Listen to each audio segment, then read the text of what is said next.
Welcome to my channel दिलचस्प कहानियां।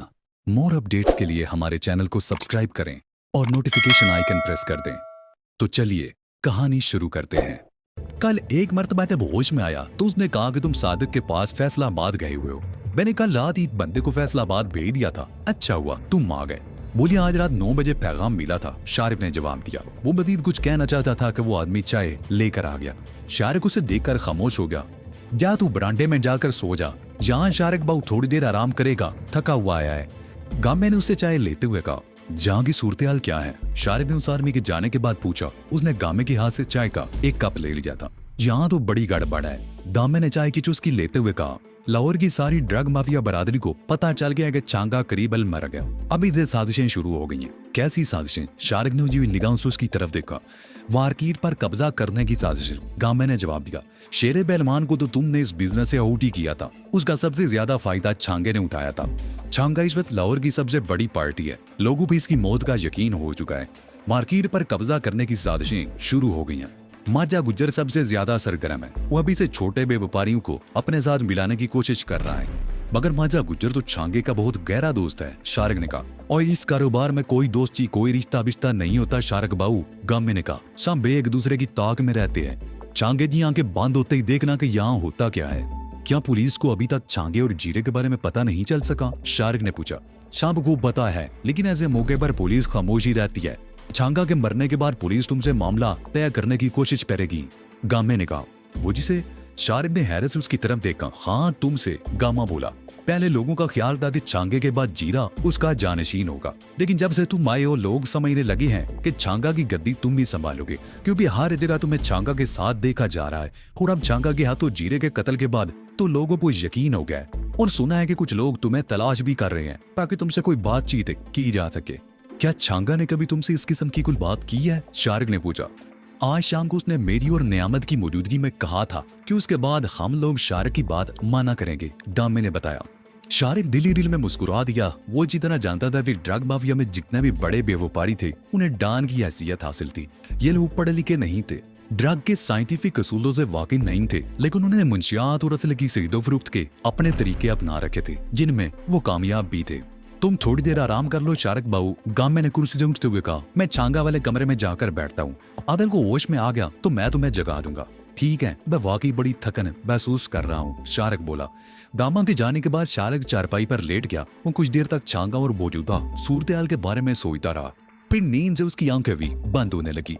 सुबह 7 बजे गामे ने उसे झंझोड़ कर जगा दिया। जल्दी करो शारिक बाबू, वो कह रहा था, छांगा होश में आ गया है, वो तुम्हें बार बार बुला रहा है।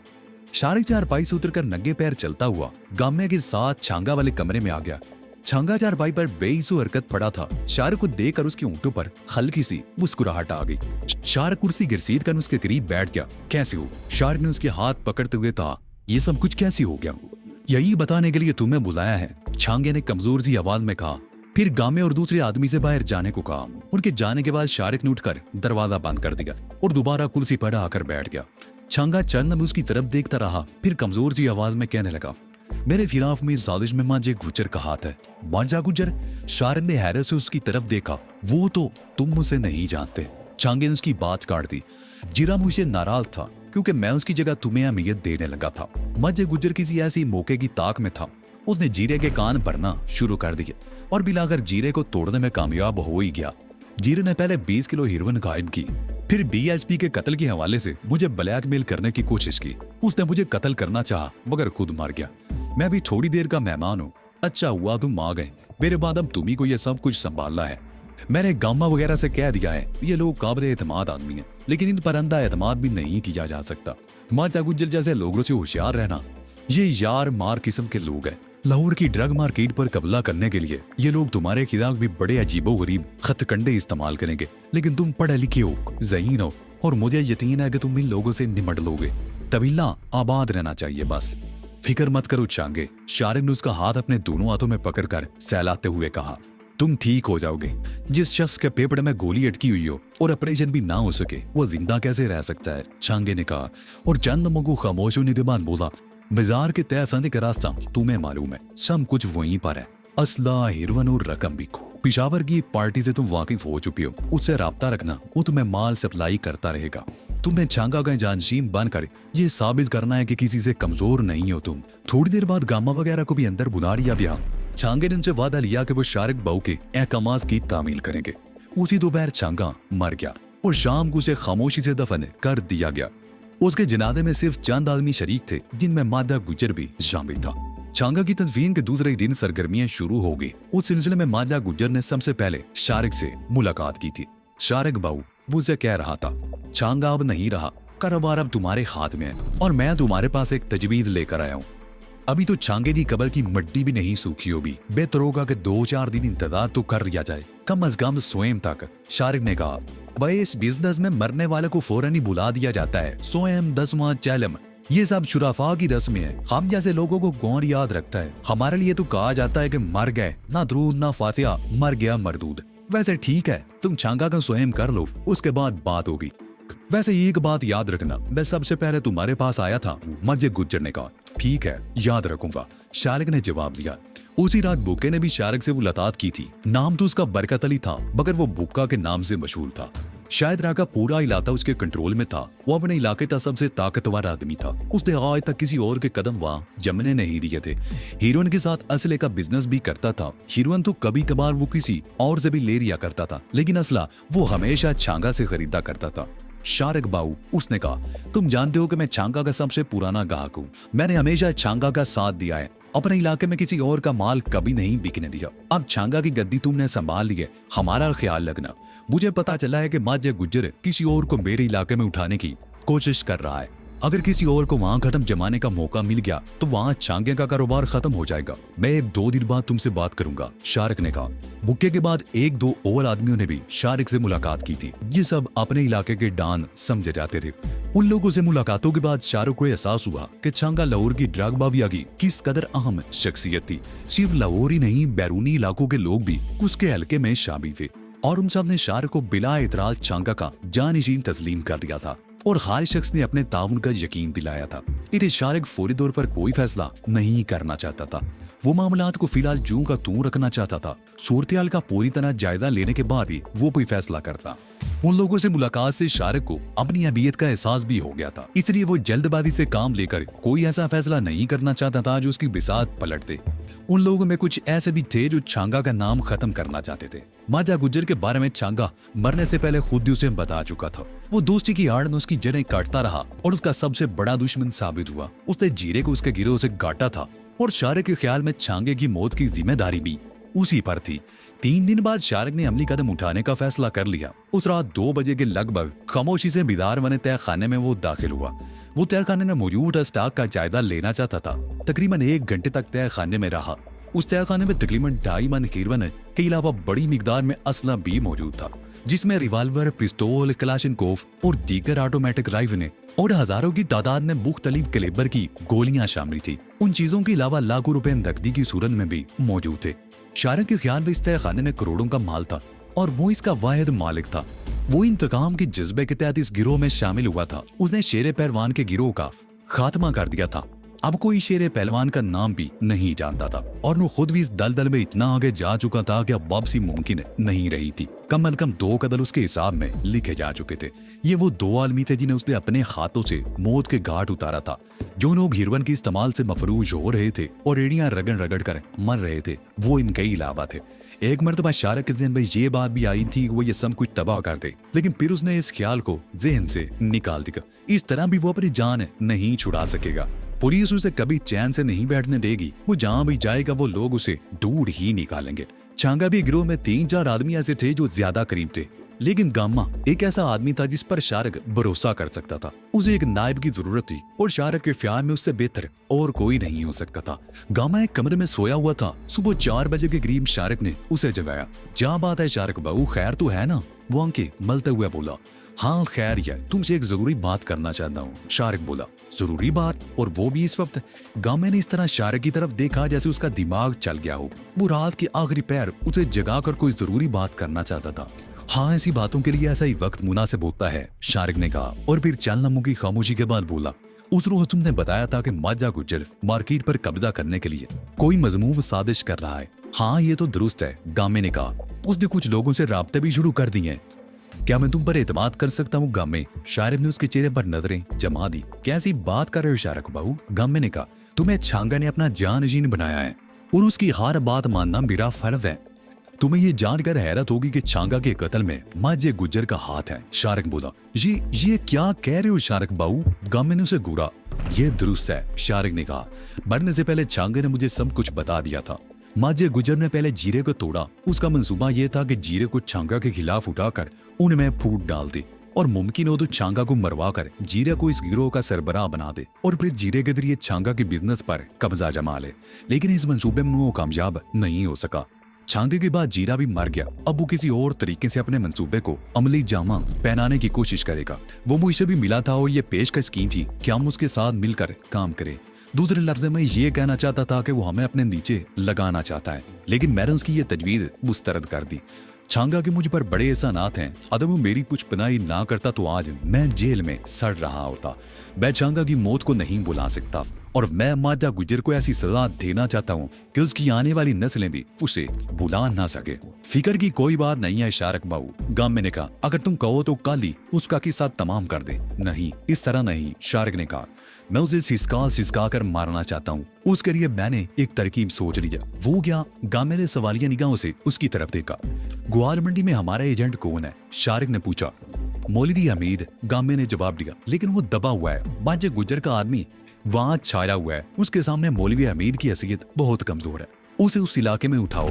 शारिक ने कहा। आधी कीमत पर माल फरोख्त करे गुज्जर का आदमी खुद ब खुद जाग की तरह बैठ जाएगा। लेकिन मौलवी हमीद के पास इतना पैसा तो नहीं है। आधी कीमत पर बेचने के लिए वो माल कहां से लाएगा? गामे ने कहा। माल उसे हम देंगे, उसकी तुम फिक्र मत करो। अपने किसी अरीफ को जेर करने के लिए थोड़ी बहुत कुर्बानी तो देनी पड़ती है, शारिक ने जवाब दिया।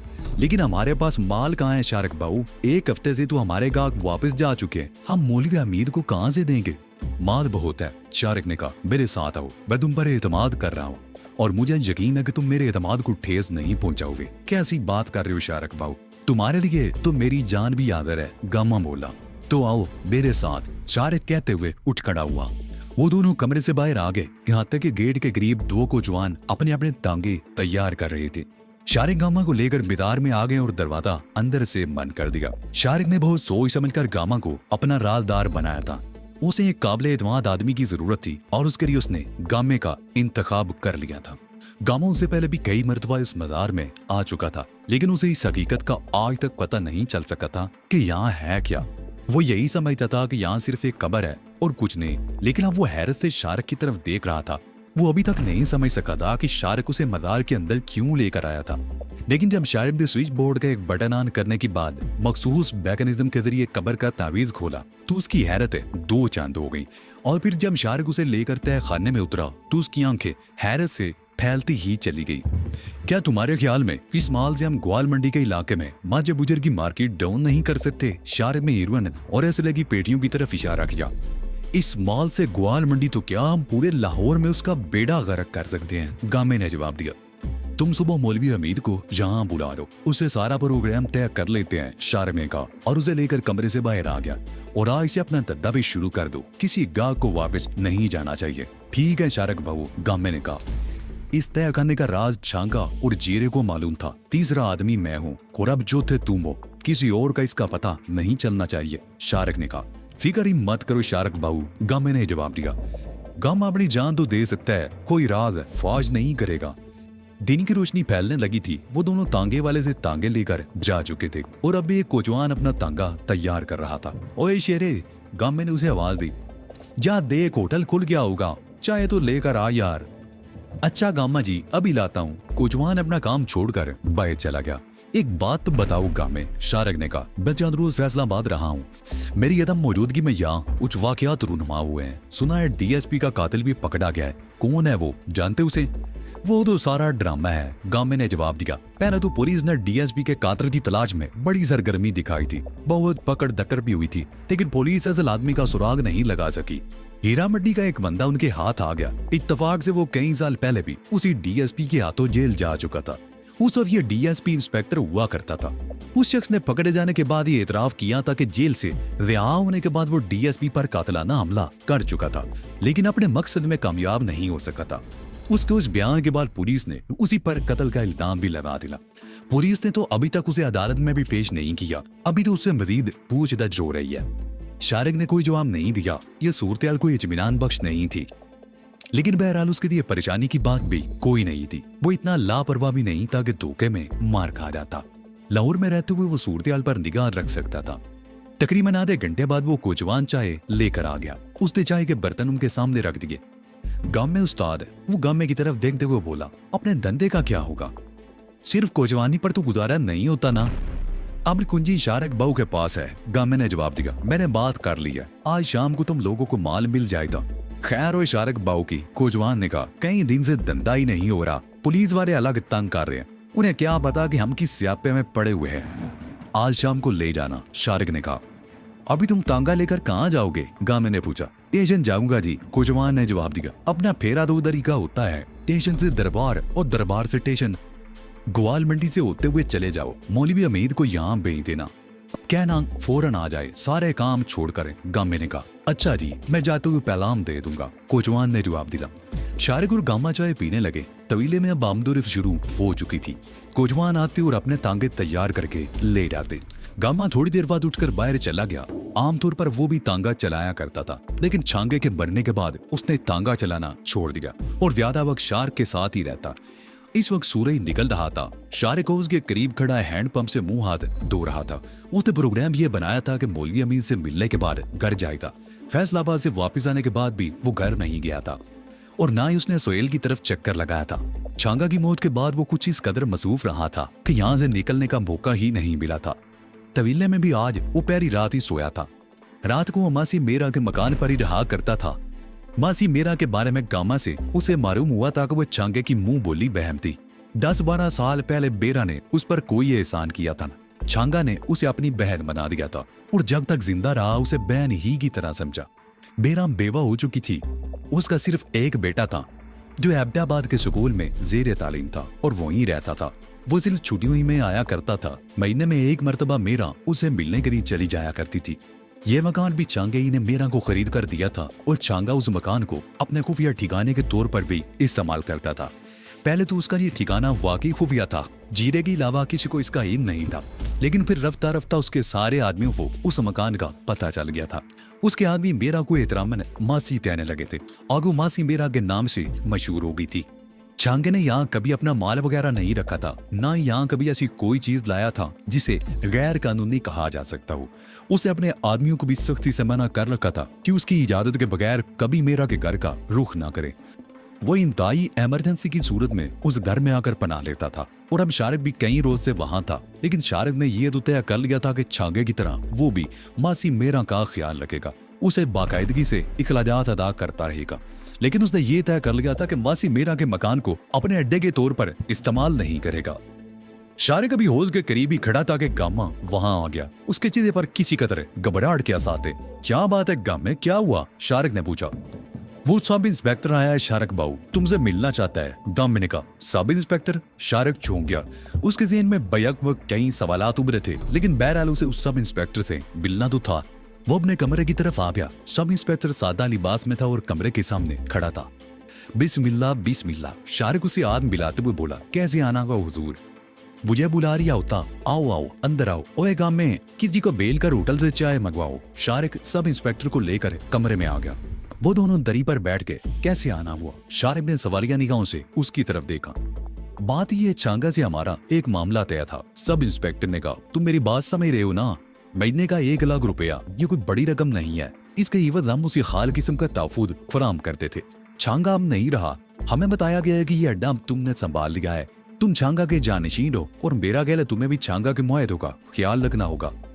बिल्कुल ख्याल रखना है, शारिक ने जवाब दिया। लेकिन मसला यह है कि मुझे अभी तक छांगा के कारोबार के बारे में ज्यादा पता नहीं, ना ही मुझे ये मालूम है कि उसका किससे क्या मुआहदा था। और देखो मिस्टर शारिक, सब इंस्पेक्टर ने उसकी बात काट दी। तुम कई महीनों से छांगा के साथ हो, तुम्हें सब कुछ मालूम होना चाहिए तो उसका किससे क्या ताल्लुक था। अगर तुम्हें नहीं भी मालूम तो ये इल्म होना चाहिए कि इस किस्म के कारोबार पुलिस की सरपरस्ती के बगैर नहीं चल सकते। वैसे महीने का 1 लाख ज्यादा नहीं है, करोड़ों का बिजनेस है। हमारे दावनों के बगैर यहाँ कोई पान सिगरेट का खोखा भी नहीं खोल सकता। ये तो तुम ठीक ही कहती हो, शारिक ने जवाब दिया। लेकिन तुम जैसे सोचोगे बात हो नहीं थी जाएगी शारक। सब इंस्पेक्टर ने उसकी बात काट दी। अगर तुम्हें ये काम यहाँ पर जारी रखना है तो इस मुआहदे पर भी अमल करना होगा। बसूरत डीकर तुम जानते हो कि हम ऐसे लोगों के बारे में मुकम्मल मालूमात रखते हैं, मसलन तुम्हारे बारे में।